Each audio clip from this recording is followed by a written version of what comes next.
El Señor esté con ustedes. Y con tu espíritu. El Santo Evangelio según San Mateo. Gloria a ti, Señor.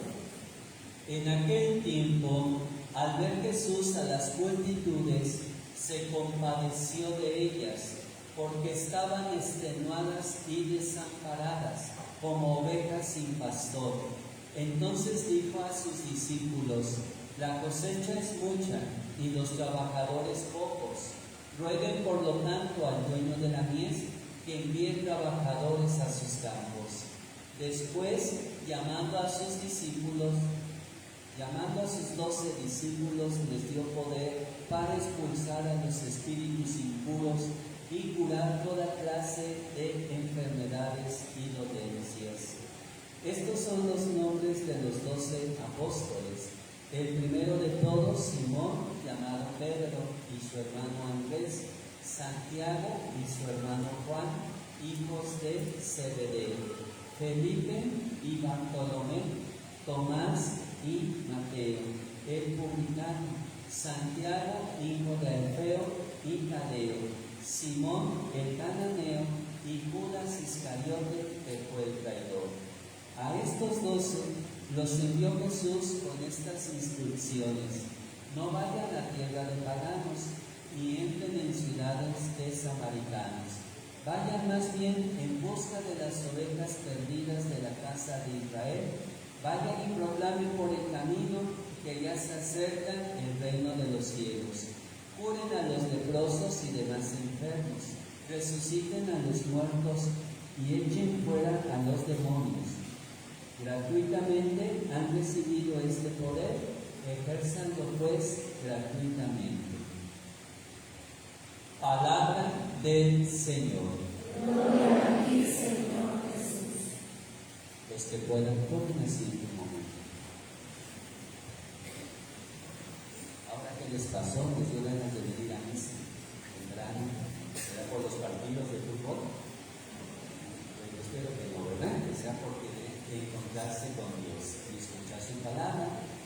Pues nos encontramos ya en el 11º domingo del tiempo ordinario. La liturgia de la palabra de Dios que acabamos de escuchar nos invita a reflexionar sobre el tema de la vocación. ¿Qué significa la palabra vocación? Cuando decimos tú tienes vocación para esto, para aquello, para el otro, ¿a qué estamos refiriéndonos? A un llamado, ¿verdad? La vocación es un llamado. Ese llamado, ¿quién lo hace? Sobre todo es Dios. Y hoy escuchamos en el libro del Éxodo cómo el Señor llamó a Moisés desde la montaña del Sinaí. Y sube al encuentro con Dios. Aquí, en este texto, encontramos dos aspectos de las palabras pronunciadas de parte del Señor. Primero, hay una evocación del pasado, donde el Señor recuerda las grandes hazañas que ha realizado a favor de Israel.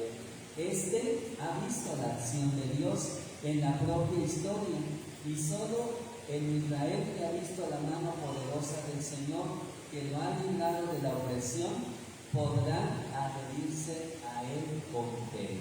Y segundo, se abre la perspectiva del futuro para el pueblo. Aquí el sujeto más relevante es Israel. Pero ¿qué tiene que hacer Israel? Escuchar la voz de Dios, cumplir la alianza que Dios establecerá con su pueblo a través de ¿quién? De Moisés. Y vemos cómo el pueblo que ha visto la acción de Dios ahora es invitado a escuchar su voz. De este modo se describe la respuesta de la fe y el camino que el pueblo de Israel tendrá que recorrer para llegar a ser y vivir como pueblo de Dios. Y esa es su vocación, ¿verdad? Que el pueblo de Israel sea el pueblo de Dios. Israel será una nación como las demás, pero al mismo tiempo será distinta. Vivirá en la historia, pero llevando dentro de sí un misterio de comunión, de conocimiento recíproco y de obediencia experiencia en relación con Dios, hasta el punto de ser su especial tesoro, un verdadero pueblo sacerdotal cuya existencia tiene como ambiente natural la cercanía y el servicio del Señor. Hoy nosotros, pueblo de Dios, tenemos también esa misión como nuevo pueblo sacerdotal de hablarle a Dios en nombre de todos los seres humanos en las celebraciones litúrgicas y en sus continuas y frecuentes oraciones, pero también hablarles a los demás de Dios, en las enseñanzas de religión, en las charlas, en la catequesis, narrando las maravillas de nuestro buen Dios, con sus obras, sus promesas y sus exigencias. Ojalá que nosotros, cuando vengamos a misa, cuando leamos la palabra, cuando hagamos oración, ¿verdad?, pues hagamos con ese deseo de compartir y transmitir la experiencia que Dios nos permite gozar en ese momento. ¿Para qué? Para que nuestra fe se vaya robusteciendo, pero sobre todo para que otros también se animen a tener esa experiencia de encuentro con Dios. Y a eso nos invita el Evangelio del día de hoy, donde San Mateo comienza presentándonos cómo al ver Jesús a las multitudes se compadecía de ellas, porque estaban extenuadas y desamparadas como ovejas sin pastor. Es una imagen expresiva de la realidad de tanta gente que vive perdida, alejada de los caminos del Señor. Y efectivamente el pueblo creyente, cuando sigue los caminos del Señor, se siente miembro de ese pueblo de Dios, como dice el Salmo 99, somos suyo, somos su pueblo y su rebaño. Pero hay muchas personas que no han tenido esa experiencia, no se sienten cercanos a Dios, no sienten esa confianza de hablarle a Dios. ¿Por qué? Porque no lo conocen, porque no lo aman, porque no creen en Él, porque no son todavía de sus ovejas y no son capaces de seguir sus enseñanzas. Jesús es el buen pastor que se preocupa de sus ovejas y que envía a sus discípulos a las ovejas perdidas de la casa del pueblo, ¿no es cierto?, dice de Israel. Y Jesús es el verdadero pastor mesiánico del pueblo de Dios. Al igual que Josué sucedió a Moisés en la misión, también los discípulos continuarán la obra de Jesús.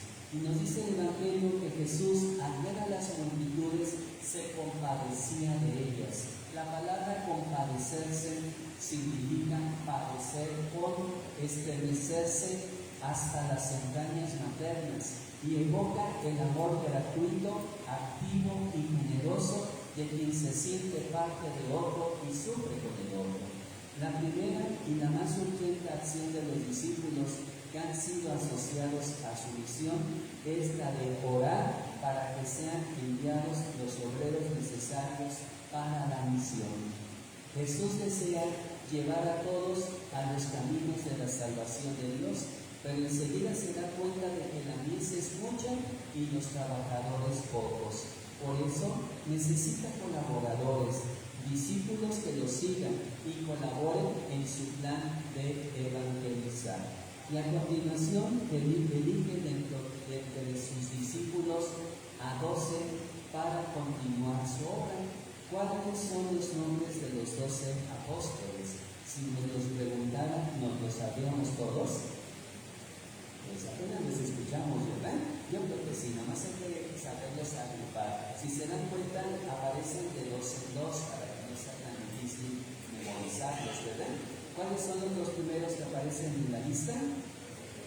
Simón, llamado Pedro, y su hermano Andrés, ¿verdad? Ahí vemos dos parejas de hermanos. Y estos se dedicaban a qué? A ser pescadores, ¿verdad? Después aparecen otros dos hermanos, ¿quién y quién? Santiago y Juan. ¿Eran hijos de quién? ¿Verdad? Ambos también eran pescadores. Ya llevamos 4. Luego vienen otros dos, ¿quién y quién?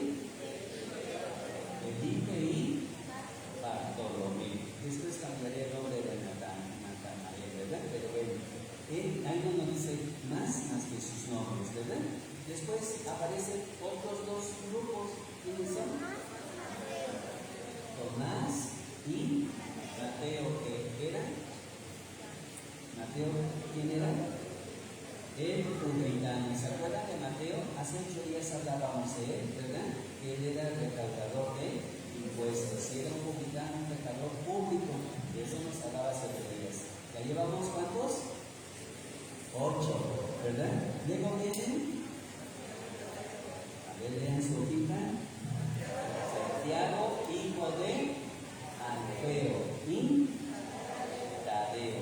Este Tadeo es Judas Tadeo, San Judas Tadeo, pero se le quitan Judas para distinguirlo del otro discípulo, ¿verdad? Entonces ahí ya llevamos 2 más, ya son 10. Y faltan 2, ¿quién? Simón, el cananeo y Judas Iscariote, que fue el traidor. Entonces ahí aparecen en escena los 2, así abréndanselos de 2 en 2 para que no se les dificulte y los tengan presentes. ¿Por qué se habla de 12? ¿Por qué no de 15? ¿Por qué no de 20? ¿Por qué 12?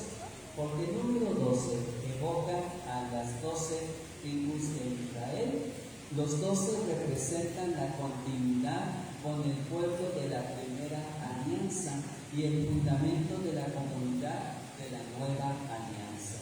La misión va destinada originalmente a las ovejas perdidas de la casa de Israel y a partir de él se irá abriendo paso progresivamente a todos los pueblos. La universalidad del anuncio evangélico se manifestará solamente después de la resurrección, como lo meditamos hace unas semanas en el tiempo de Pascua.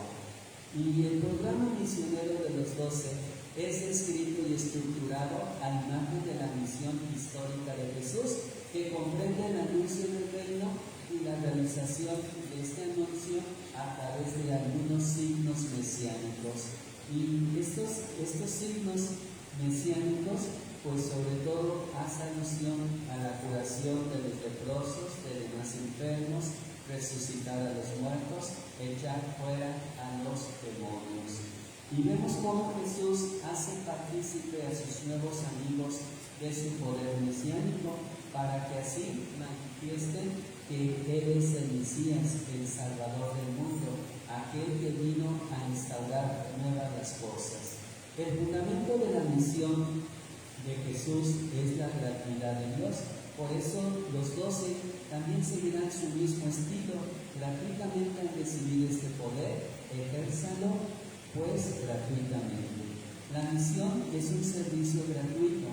Ha de realizarse desde la pobreza, sin intención de lucro o para provecho propio. Solamente desde la misión de Cristo se entiende la misión de la Iglesia en el mundo. Y la humanidad necesita ser evangelizada, es decir, necesita recibir la buena noticia del Evangelio. Y cuando hablamos de humanidad, pues abarcamos a los niños, a los jóvenes, a los adultos, a los ancianos. Nadie nace cristiano. Este se hace y se forma dentro de una familia cristiana. Y esta es la escuela de los valores humanos y cristianos para proyectar su experiencia de Dios en su ambiente de vida y trabajo.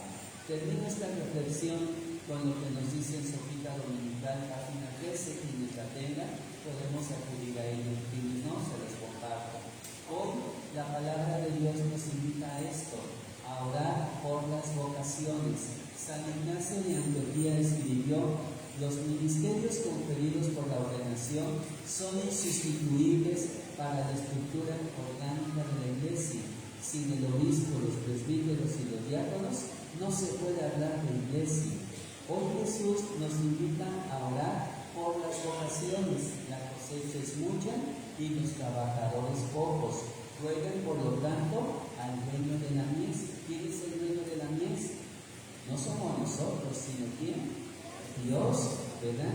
Que envíen trabajadores a sus campos. ¿Qué haríamos si ya no contáramos con los ministros válidamente ordenados? ¿Cómo recibiríamos a Jesús en la Eucaristía si no hubiera sacerdotes? Y para allá vamos, que cada día somos menos, ya somos especie de extinción, ¿verdad? En algunos años después no se quejen de que no haya misa, tal vez unos serán muy felices, ¿verdad? Pero otros no tanto. Y bueno, ¿cómo podríamos seguir adelante sin los sacramentos? ¿Quién sería cabeza de nuestras comunidades cristianas? El hoy es un llamado urgente a rogarle a Dios que no deje de enviarnos obispos, presbíteros y diáconos santos. Pidamos con humildad y fe que el Señor envíe trabajadores a sus campos, que desde donde salen las vocaciones sacerdotales, religiosas, misioneras, de las familias, de los matrimonios, pero el día que ustedes quieren casar, nada más se juntan, ¿verdad? Y cuando tú les hablas de vocación, pues dices, ¿qué es eso? ¿Verdad? Pues, ¿qué es eso ciertamente? ¿Verdad? ¿Por qué? Porque las vocaciones surgen de alguien que ha recibido una vocación. Y qué importante es que nosotros sepamos descubrir nuestra vocación para compartir esa vocación a los demás, ya sea en la vida matrimonial, en la vida consagrada, en la vida soberana, por el reino de los cielos. Pero tienes que descubrir tu vocación e invitar a otros también a ir descubriendo su propia vocación. ¿Cómo le pedimos a un niño que dirija su vocación a un joven cuando tú tal vez no has respondido a esa vocación? Y si tal vez le estás dando un ejemplo de esa vocación. Por eso la importancia de orar por las vocaciones, tanto por los que ya estamos como por aquellos que están en búsqueda de su propia vocación. Pues que el Señor nos dé su gracia, su Espíritu Santo, para que sepamos escuchar su voz y podamos responder a ese llamado que el Señor nos hace seguirnos para manifestar su salvación, como hoy el Señor nos recuerda en la carta de los Romanos que escuchamos en la segunda lectura. Que el Señor así nos lo concede.